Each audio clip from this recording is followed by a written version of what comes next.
Hey, Dad, can I borrow the car? Go see a movie with the guys? Well, before I say yes, I'd like to know who you're going to go with and what... Paige, I've been waiting 30 minutes. Would you please get off the phone? I'll be off in just a minute. Where'd you get this stuff? Dude, I got it from my dad's stash. He doesn't know that I know about it. Did you know that the United States only makes up roughly 6% of the world's population? However, we consume well over 60% of the world's total production of illegal drugs. And then to add more hurt to that number, 70% of the illegal drug users in this country happen to be in the workforce, predominantly adults. Approximately 10% of our workforce is affected by substance abuse in some form on any given day.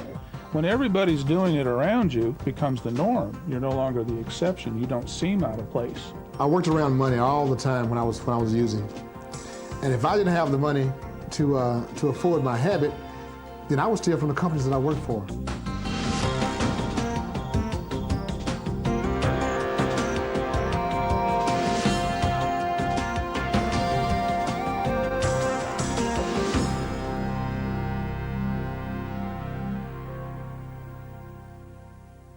Hi, I'm Milton Crea, and every year I speak to well over 500,000 teens about drugs and alcohol.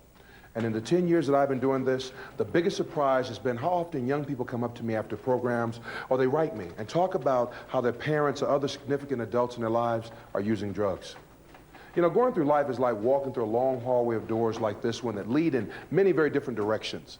The direction that you choose or I choose is truly a matter of personal choice, but it can be very confusing because sometimes even the paths that can destroy your world or cost you your job, cost you your family, look just as harmless as the ones that lead to health, happiness, and success. In fact, sometimes the wrong paths can seem even more attractive. You know, drugs are tearing this country apart, and yet many of us act day to day as though nothing's going on. Not only are our prisons at capacity levels, but most of the people in prison are there for something drug or alcohol related. Drug-impaired employees are threatening the very economic survival of companies, and I've been in very few schools in the past couple of years where I didn't have kids come to me in tears talking about parents divorcing because of one or the other parent's drug or alcohol problems. It's time to take the mask off and look at the real truth about what's happening in our society. Over the next few minutes, we're going to talk about and meet some of the people I've met who've made the wrong choices, walked through the wrong door. If you're like me, the thing that'll surprise you is how often when they come to work or come to school, they look just as normal as you or I, because they've been hiding behind a very carefully constructed mask.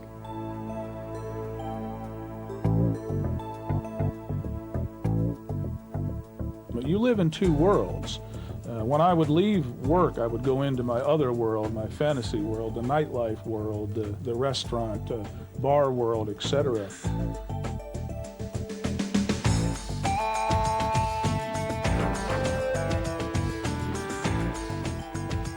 11 o'clock, I'm gone with the paycheck and gone to cash it and to get high. Did you get high on all of it? Every dime. You know, clearly one of the choices we all have to make is about drugs. Many people have chosen to use illegal drugs. Some abuse prescription drugs, and many more abuse that drug called alcohol. Now, I know a lot of you are sitting there saying, I don't have time for this, I don't want to hear this. Some people don't want to hear it because they don't use and don't realize how much it still affects them. Others are using drugs, but think they've got it all under control. Some used to use, and it's one of the big secrets of their life, and they have no desire to discuss drugs with anybody at any time. Some think drugs are no big deal as long as you don't become a junkie. The predominant drug users in America, the majority of the drugs consumed in this country are consumed by people between the ages of 19 and 36. Adults use about 70% of all the drugs consumed in this country, and yet we keep spending all our time just talking about, let's stop the kids. You know, with all its money and power, a corporation is still very vulnerable when it comes to drugs and alcohol. Let me share with you some of the reasons why drugs and alcohol are such a tremendous danger, such a tremendous risk to corporate America and indeed to America as a whole. Whenever I go talk to corporations, it's amazing. I walk into a corporation and say, let's talk about your drug problem. And you know what corporations say to me? First thing they say, well, no, you know, we don't really have a drug problem here. And I always show them the government stats then. I say, well, let me tell you what the Department of Labor says. Department of Labor says that every workplace in America, on any given day in this country, 10% of the workplace has a substance abuse problem. Now, that costs you money, whether you realize it or not. How much? Well, Department of Labor's figure that out too. They'll tell you, each person you have in your organization that has a substance abuse problem, it costs that corporation $9,660 a year. Let me ask you a question. How many of you think that here in the state of Wisconsin, you all may have a few adults who use illegal drugs who are unemployed? Now, interesting, notice what you did. You laughed because to you that was a stupid question. You know why? Because the stereotype is that drug users are basically unemployed, homeless people, live in the inner city. Lie. The majority of the drugs in this country are used by people like you. And do you know what I started seeing 9 years ago when I started doing this? Blew me away. I would go and talk to kids. Kids would come out to the program in tears, and the number one thing kids have been coming to talk to me about for 9 years after the program is over is not about their friends. It's not about themselves. The number one thing kids have come to talk to me about by a long shot is about mama and daddy using. I just wanted to tell you that I lost 2 aunts and a cousin to heroin. It's okay, it's okay, it's okay. It's like the only sisters of my mom that I have left is one, and she's in a mental hospital for doing cocaine. A lot of things that happened when my daddy was addicted, I tried to hide or forget. If you have a spouse in trouble, or a coworker, or a friend, or a student, or an employee, you need to take off the mask. It's time to stop ignoring the problem. And if you're the one that's in trouble, let someone help you. Take off your mask. One of the questions I hear so often from kids when I'm on the road is, Mr. Creer, did my parents think I'm stupid? I know what marijuana smells like. But no matter how much you try to hide behind your mask, there are always people around who are going to know what's going on. And often your kids are the first to find out. Way before the people at work will, they'll know. We are the ones that hire the mommies and daddies. And when the drug use is as high as it is with the parents or the mommies and daddies, they're the ones that work for me. So if they don't show up for work, I suffer. One of the things I hear often from adults is, well, Milt, you know, yeah, I use a little bit now and then. I mean, it's not hurting nobody, I thought. I'd go to work every day. I could take care of my family. When I received one of my promotions, and as a result of that had to leave South Florida and moved up to one of the northern parts of the country, my going away present from my fellow employees was a 1/4 ounce of cocaine. Some of you out there think that you'd know if your kid started using, and you'd surely know if your spouse were using or if your coworker started using drugs. Are you sure? I asked your children in your community, right down the street, 300-400 yards from here. I asked your children a series of questions. I'm going to tell you what I asked your kids, then I'm going to tell you what your kids said. How many of you in this room know at least one person in your age group who's already started smoking pot, marijuana, whatever you want to call it, marijuana, reefer, blunt, chronic? What percentage you think, Dad? 50. 50? I'm so glad you're here. You need to be educated. 50. How many of you in this room know at least one person in your age group who you know for a fact has already tried smoking marijuana? What do you think, Dad? Oh, 75. You sit with him. Put you all in remedial class. Folks, do you know when I asked your children that question, I wish it had only been 50%. I got about 95, 97% of your kids who raised their hand. And do you know what's real scary to me? When I went to one of the middle schools, I got more hands on marijuana than I got on alcohol. How many in this room know at least one person in your age group, just one, who you know for a fact has tried one of the following? Either snorted cocaine, smoked crack, dropped acid or LSD, taken some kind of speed or pep pill, or used some kind of inhalant and huffed something to get high. Keep your hands up a minute.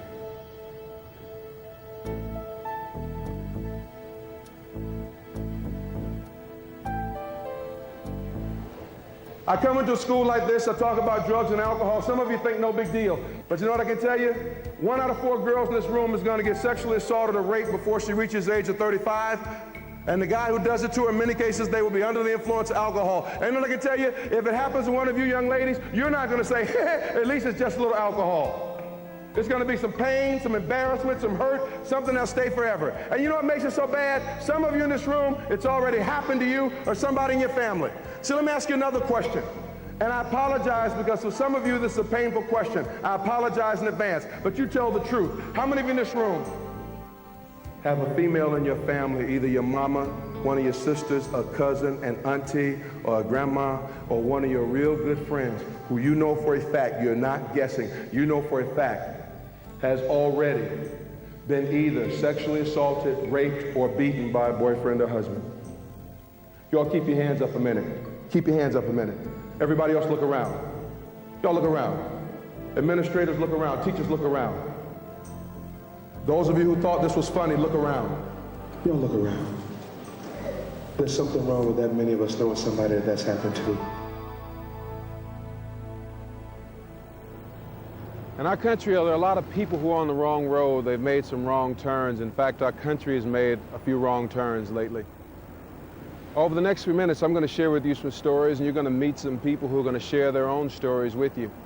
Some of the stories are going to seem so wild and so outlandish and so crazy and so terrible that they can't even be true. And I hate to be the one to have to tell you that they are true, every one of them. One of the worst stories I think I heard, I turned on CNN one day and they were talking about a young man from a nice upper middle class neighborhood and somewhere on the coast of West Florida. And this young man had developed a drug habit and become addicted to crack cocaine, and one day when he couldn't afford to pay for his crack, he went to a bar in his hometown. He went to that bar and he took 2 items with him. And this bar was the kind of place that the cops knew that you could take stolen goods there and you could trade stolen goods in return for drugs. Every town's got places like that. Your town does. You may not know where it is, but you got it.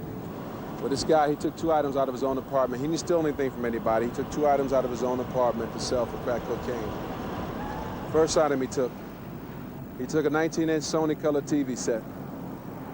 He sold that TV set in that bar for $40 and bought crack with it. $40. The next item he took his own 4-week-old baby. He took his 4-week-old baby girl. He sold his daughter in that bar for, get this, $10. He got more money for the TV than he got for his child. The 4 years between 84 and 88 were some of the most unreal years of my life. My son, which was, 10, 11 months old, he was 8, 9, 10 months old. I can't remember exactly how old he was, but he wasn't a year old.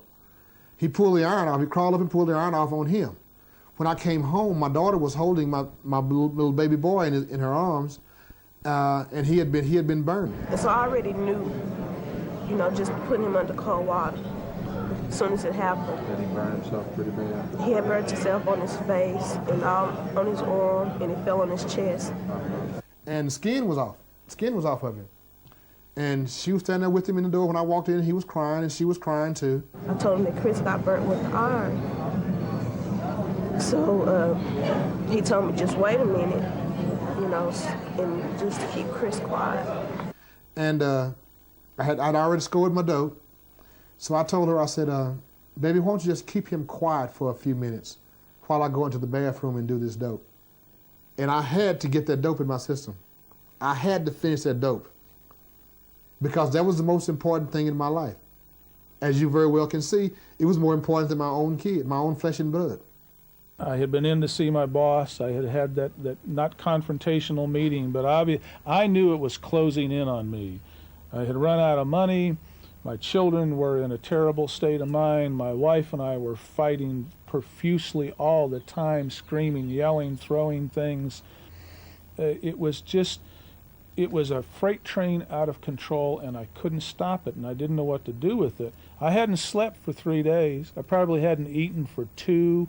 I was doing all the drugs that I could possibly lay my hands on, trying to clear my head, trying to stay awake, trying to think things out, trying to come up with a solution, and I couldn't. And I found myself very frightened and very alone, and I found myself considering the only solution to it was to commit suicide and to end my life. I sat in a chair, dining room chair, it's in that house right there, with a 9mm, and I sat that on my table, and silly things, I'd cock it, and I'd hold it to the side of my temple. I can even remember consciously applying pressure to the trigger and squeezing it to some degree, and I would release it. I thought about killing myself. I was sitting with this weapon on the side of my head, and I felt a tug at my arm, and I looked down, and it was my daughter. And for whatever reason, God, I'm sure, the child woke up and came into the kitchen and grabbed me by the arm and asked, "Daddy, what are you doing?"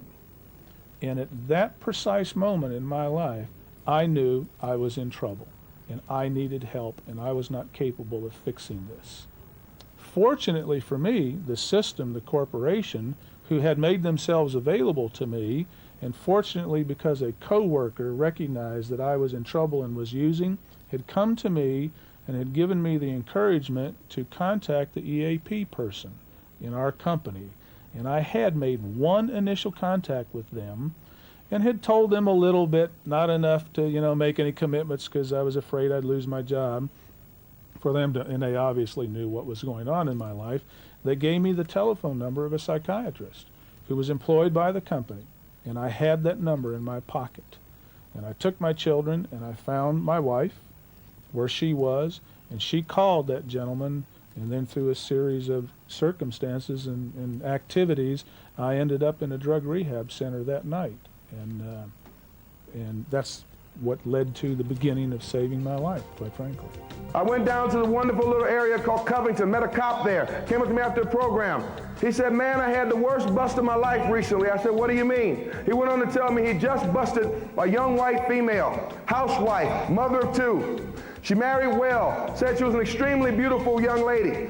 Well, she ended up marrying a guy who made good money. She didn't have to work. She was a housewife, had 2 kids, but you know what? She got strung out on prescription drugs. And after she was strung out on prescription drugs, one day somebody introduced her to something called crack cocaine, and she got hooked on crack cocaine. And after she got hooked on crack one day, this guy ended up arresting her because one day he was on the vice squad. While he was on the vice squad, they went to bust a prostitution ring. They also found that these folks were making movies in there. And when they got in there, they found that there was an adult who was having sexual intercourse with a 5-year-old child. They also found another film that had already been done, and in that film was a young boy, 2 years old. This woman, whose husband had the good job, who was strung out on crack, apparently her husband had decided the best way to get her to stop doing drugs, best way to get her to stop, cut off the money. That way she can't get high. Well, she didn't have any money anymore, but you know what she did? She took her 2 sons. In return for $85, let them use her boys for the day for $85. In the years that I've been involved in the war on drugs, the thing that has surprised me the most was the high number of times where the person who went through that wrong door of abuse, it wasn't a young, impressionable child giving in to peer pressure. Instead, it was a full-grown adult. Dope doesn't care if you're young or old. Dope doesn't care about whether you're male or female, rich or poor, blue collar, white collar, management or non-management, black or white. Dope can destroy anybody, anytime. I recently did a program for adults, and 2 doctors came up to talk to me at the end. Both of them had just finished a treatment program. One, a gynecologist, had been addicted to crack cocaine. The other, an internist, named cocaine as his drug of choice. Why are people so surprised when they hear me talk about doctors using, or a teacher, or a corporate executive? Probably because they bought into that lie, that stereotype that says drugs are the property of the poor. Well, if you believe that, go ask a dope dealer. I did. Who are you selling to? Kids, adults, what? Basically, anybody who will buy it. Mm-hmm. But mostly what were the kids or adults? Adults. Adults? Yeah. What kind of jobs did they have? One was a counselor at my school. Wait a minute, That's a bad thing. Wait. You were selling to a counselor at your school? Yeah. Crack? Yeah. Male or female? Female. And she, if you would look at her and see where she driving, the house living, that would be the last person you think would smoke crack. You know, drugs and alcohol really don't care. If you walk through that wrong door, if you get seduced in, dope will treat you the same whether you're a lawyer, housewife, banker, truck driver, or school counselor. And let me tell you something, it hurts. It hurts you and your family if you're going through a divorce because of one parent's drug use. It hurts you and your family if you're about to lose your job because of abuse. It hurts you and your family if you have to go get another job to go along with your main job just to pay for your drug usage. It hurts you and your family if you're about to lose your home because of addiction. And yet I see these things every day. It affected my family in the most tragic ways. And what troubles me about that most is that to this day it still affects my family. My children were fairly young at the time, 2 daughters, absolutely gorgeous children, at a state where they were probably confused about what was going on. There was a lot of hostility at home. There was a lot of anger at home. There was a lot of screaming and yelling at home. There were a lot of difficulties at home. You feel pressure at work because it's unraveling and you're afraid you're going to lose your job. You're certainly behind in your bills because everything takes a back seat and becomes second to getting the drug. Narcotics, I mean not narcotics, cocaine was the most important thing in my life. Where can I get it? How much of it can I get? For what price can I get it? Etc. That was your focal point. So you start not paying your bills, you're not buying food, you're not spending time with your children. They're confused and don't know what's going on. I can't begin to impress upon you the horrible negative impact that it has on the family and on your children. I'm lucky. My children and I have survived this and are doing extremely well, but there are still scars. Just because I'm doing well and I survived it does not mean that there was not a terrible price to be paid by my children and of course by me too. And we still continue to pay that every day. I'm reminded of that. Frightening, isn't it? Well, maybe the scariest part of all is that it seems so much harder to get adults to take the mask off and go get help than kids. Why? Mainly because our society is so much more tolerant and forgiving of children with a problem. Keith's 37 years old, young man. Let's say that Keith is involved in the community, people know him, goes to church, whatever. And you know, if Keith comes and tells some of his close associates that his son or his daughter has a drug alcohol problem, do you know a lot of adults who do? They say, oh, Keith, oh man, we feel so sorry. Anything we can do to help, please make sure to call. So we give them a lot of support and all that. What do you think happens sometimes if instead of it being Keith's son or daughter who has the problem, what do you think happens with the friends at work, the friends at church, the friends in the community, in the neighborhood, if instead of it being Keith's son or daughter with the usage problem, if it's the adult who has the problem? A lot of adults who know they need help won't go get it. They just put the mask on and try to hide more. It is okay to take that mask off because once you take that mask off, you've taken that first step.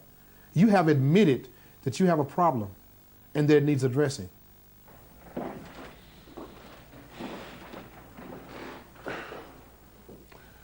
You know, adults have got to be able to take their mask off. I mean, it's got to be okay to take your mask off and say, hey, I need some help. As we all know, sometimes we've tried to look at this drug problem like it's a matter of kids using drugs and kids need to just say no, but adults have to do something about their problems as well. What that says clearly is this: get help. Now, if you don't know where to get help, one of the things that you can do is go to your local public school. Interesting thing about America, the public schools have to have a listing of all the places that are available to help people, the treatment facilities, the counseling services, that kind of thing. And not only are those available to children, but they're available to adults as well. So make sure you can check on that and find some resources for yourself.